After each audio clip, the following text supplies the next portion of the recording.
지난 마가복음 11장부터 예수님께서 성전, 예루살렘 성전에 들어오셔서 계속해서 가르침을 주고 계십니다. 예수님이 성전과 같은 이 공적 장소에서 뭔가를 하실 때 항상 따라다니면서 시험하고 방해하던 무리들이 있었습니다.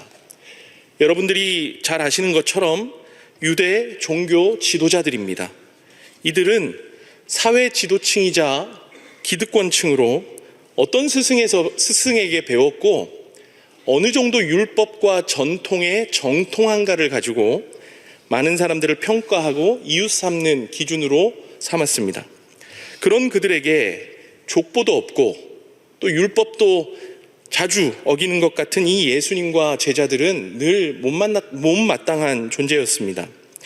명절에 예수님께서 이렇게 성전을 찾으시고 모여든 많은 사람들을 가르치실 때도 어김없이 이들의 방해가 시작되는데, 오늘 우리가 읽은 이 마가복음 12장에서만 하더라도 바리새인, 사두개인, 그리고 서기관들이 예수님을 시험하기 위해서 세 가지 질문을 차례로 던졌습니다.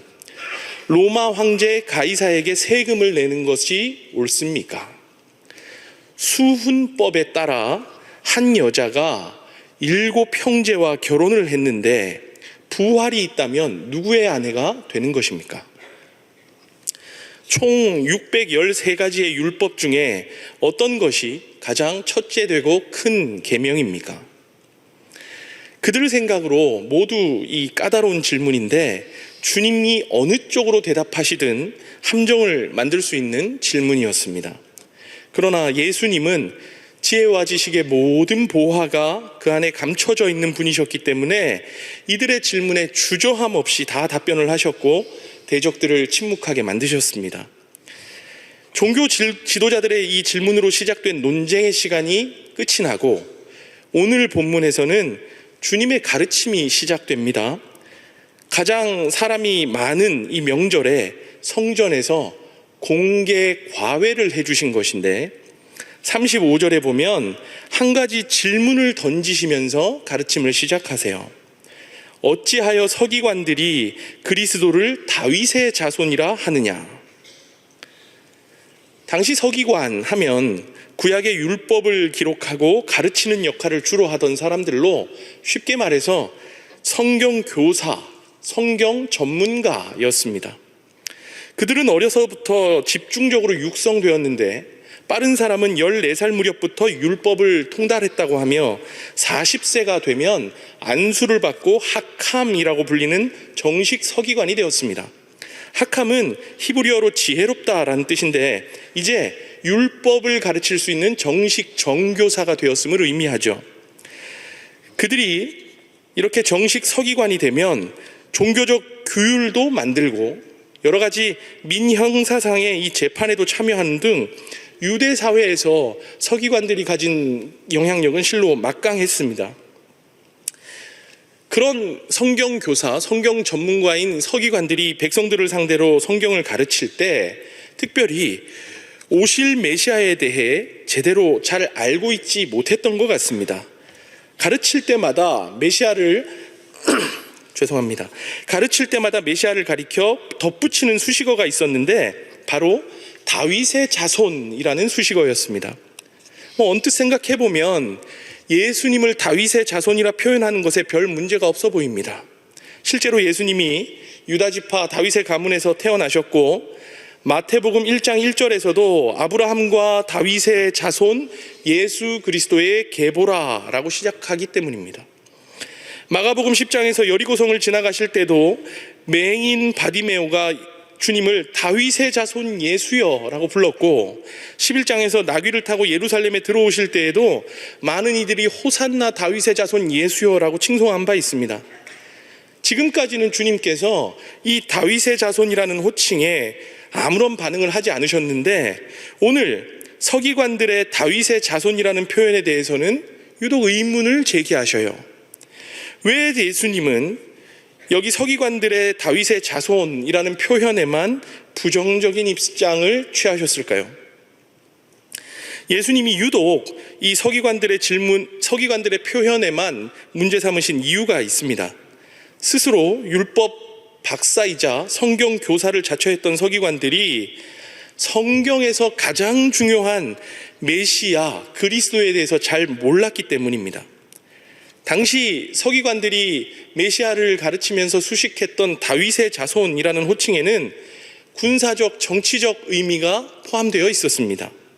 다윗처럼 막강한 힘으로 우리를 로마에서 건져줄 메시아, 다윗 왕처럼 엄청난 군사력을 가지고 우리를 초강대국으로 이끌어줄 메시아, 이런 의도를 담아 예수님을, 그리스도를 다윗의 자손이라고 표현한 것입니다. 특히 사무엘하 7장 13절에서 17절로 기록된 다윗의 언약을 근거로 다윗의 자손이 나타나서 성전을 새롭게 건축하고 로마인들을 비롯한 모든 이방인들을 몰아낼 것이라고 기대하고 있었습니다. 그들의 기준에서 예수님은 결코 메시아가 될 수 없었죠. 그러니 가시는 곳마다 따라와서 방해하고 반목하면서 예수님을 괴롭게 했습니다. 36절에서 37절까지 주님께서 말씀을 이어가십니다. 먼저 36절을 보면 다윗이 성령에 감동되어 친히 말하되 주께서 내 주께 이르시되 내가 네 원수를 네 발 아래에 둘 때까지 내 우편에 앉았으라 하셨도다 하였으니, 이 시편 110편을 인용하면서 말씀하신 것인데 다윗이 여기서 그리스도를 내 주라고 표현하고 있습니다. 37절에서 그래서 예수님이 다시 물으십니다. 다윗이 그리스도를 주라 하였은즉 어찌 그의 자손이 되겠느냐? 풀어서 설명하면 다윗이 그 옛날에 다시 오실 메시아 그리스도를 두고 주라고 칭하고 있는데, 다윗이 주라고 높인 그리스도를 어찌 다윗보다 낮춰서 다윗의 자손이라고 칭할 수 있겠느냐? 메시아의 탄생은 다윗보다 훨씬 후대에 일어난 일이지만 성령께서 다윗에게 역사하셔서, 성령이 다윗에게 감동하셔서 아직 태어나지도 않은 그리스도를 미리 예견하고 주인, 주라고 표현하게 하셨던 것입니다. 예수님은 구약의 모든 예언과 언약의 성취입니다. 모든 성경이 이 그리스도에 대해서 소개하고 있다고 해도 과언이 아닌데, 정작 성경 박사라는 서기관들이 그리스도가 누구이며 어떤 존재로 이 땅에 오셨는가에 대해서 잘 모르고 있었던 것 같아요. 그걸 아시고 주님께서 어찌하여 서기관들이 그리스도를 다윗의 자손이라 하느냐 물으시면서 실제로 너희가 성경을 제대로 알고 있느냐 지적하신 것입니다. 사랑하는 여러분, 여기서 너무나도 중요한 사실을 하나 발견합니다.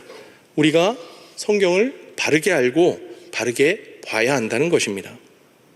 서기관들은 매일 수십 년을 성경 연구하는 데 인생을 바쳤던 사람들이지만 정작 성경의 주인공이신 예수님을 알아보지 못했습니다. 헛된 성경 연구에 인생을 낭비한 셈입니다.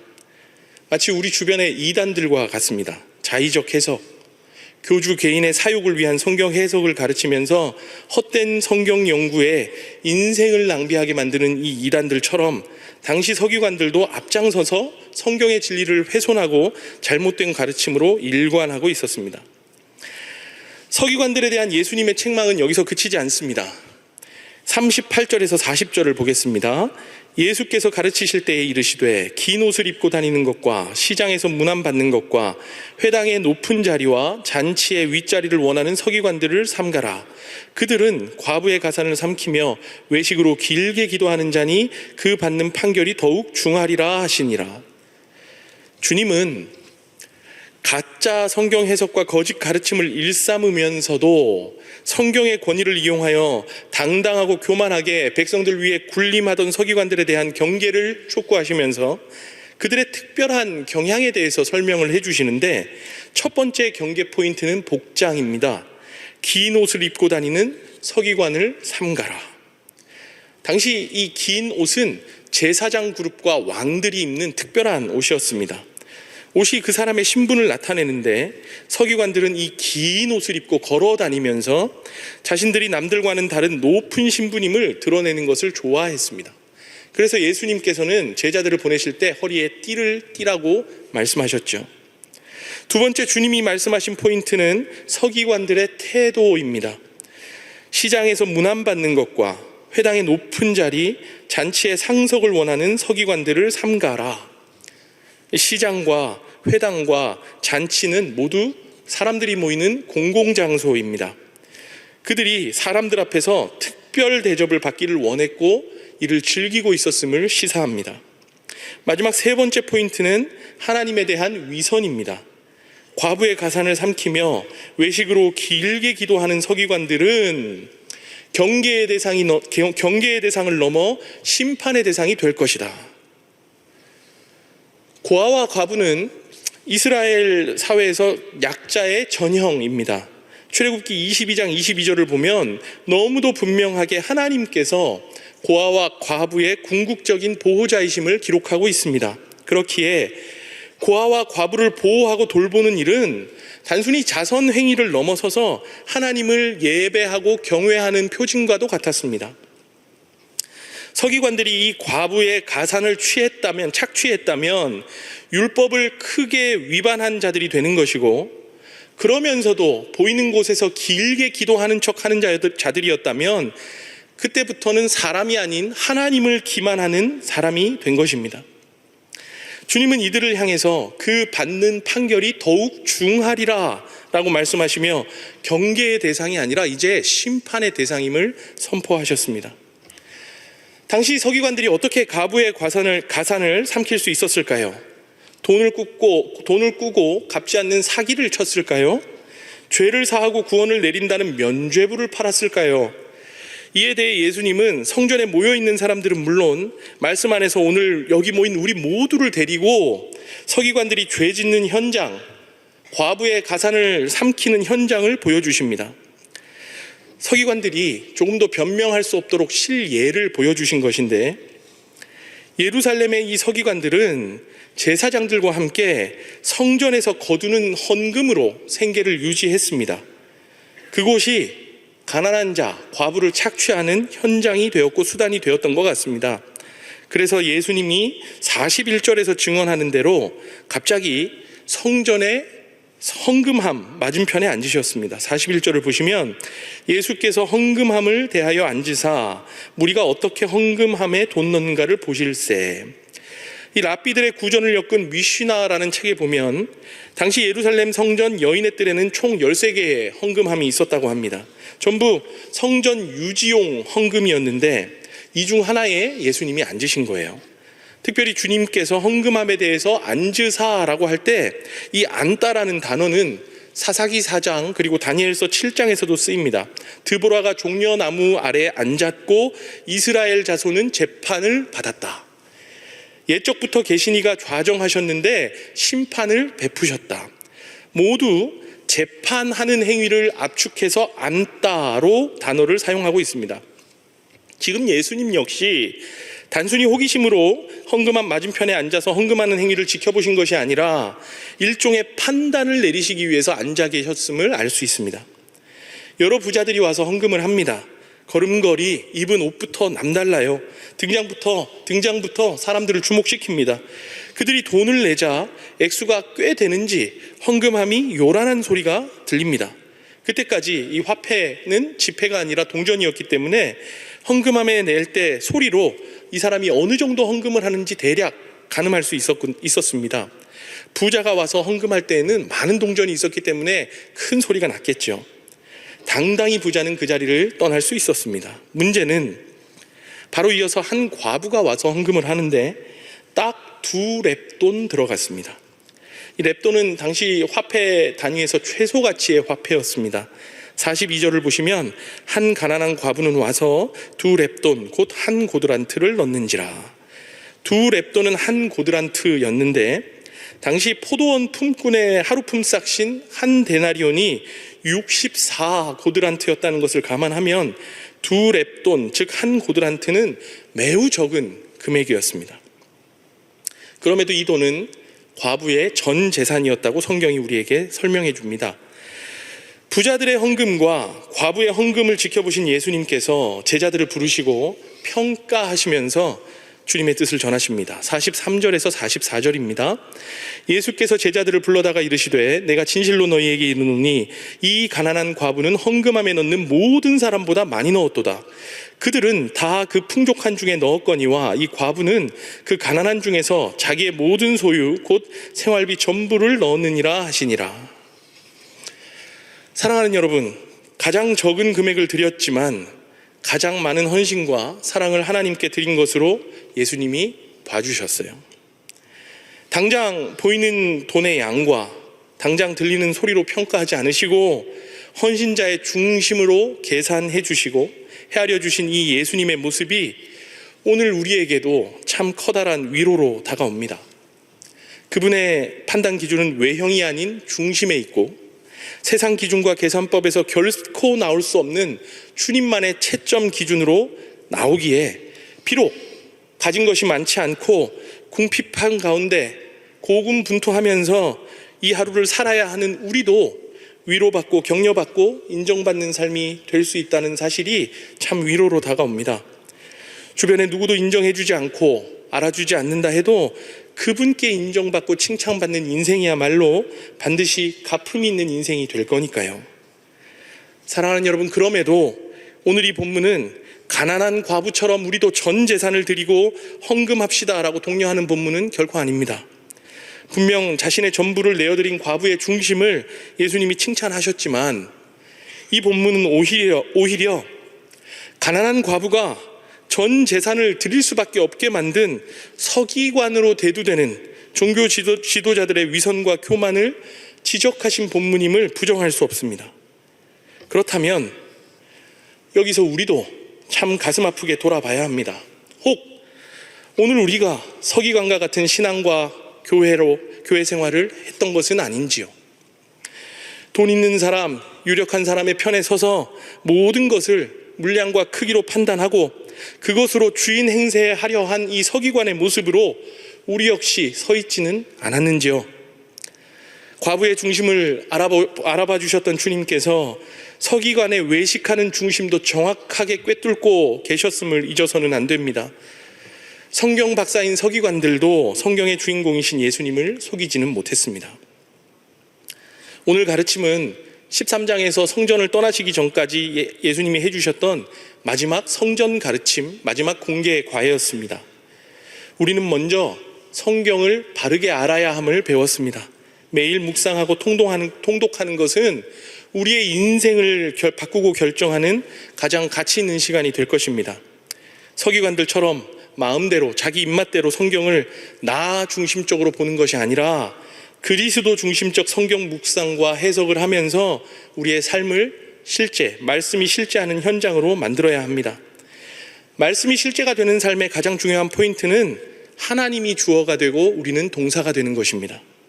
우리는 반대를 원하지요. 내가 주어가 되고 주님이 동사가 되시는 거. 주님, 나에게 이런 원함이 있고 이런 소원이 있으니까 주님 움직여 주시기를 바랍니다. 그러나 여러분, 하나님을 주어로 삼고 주님을 주인으로 모신 인생이 복된 인생이지 하나님을 동사로 삼고 내가 주인된 삶을 살아서는 안 됩니다. 특별히 우리 교회는 리딩 지저스라는 좋은 툴을 제공하고 있고 이를 통해서 그리스도 중심적 성경 통독을 독려하고 있습니다. 잘 활용하셔서 말씀이 실제가 되는 삶을 만들어 가시기 바랍니다. 또 하나, 우리는 하나님의 마음이 어떤 자들에게 쏟아지는가를 오늘 본문에서 보았습니다. 누가 강도 만난 자의 이웃이냐 물으셨던 주님께서 하셨던 이 질문의 맥과 같이 하는 거죠. 오늘 만나는 사람마다 어떻게 대하시고 어떻게 판단하시겠습니까? 예수님은 우리의 겉모습이 아니라 중심으로 계산하셨고 중심으로 헤아리셨습니다. 오늘 여러분을 만나는 모든 사람들 역시 세상의 기준과 판단이 아닌 중심으로 포용당하고 여러분의 품음당하고 여러분의 섬김을 당하는 복된 하루가 되시기를 소망합니다. 여러분이 그 섬김의 현장에서 부자들보다 가난한 과부의 헌금이 더 가치 있는 헌금이었음을 판단하시는 귀한 예수의 제자로 사시기를 소망합니다. 오늘 주신 말씀의 내용을 가지고 우리 함께 기도하고 삶의 자리로 돌아가도록 하겠습니다. 우리 주여 한번 외치신 후에 기도하시고 각자의 삶의 자리로 돌아가겠습니다. 주여 외치고 기도합니다.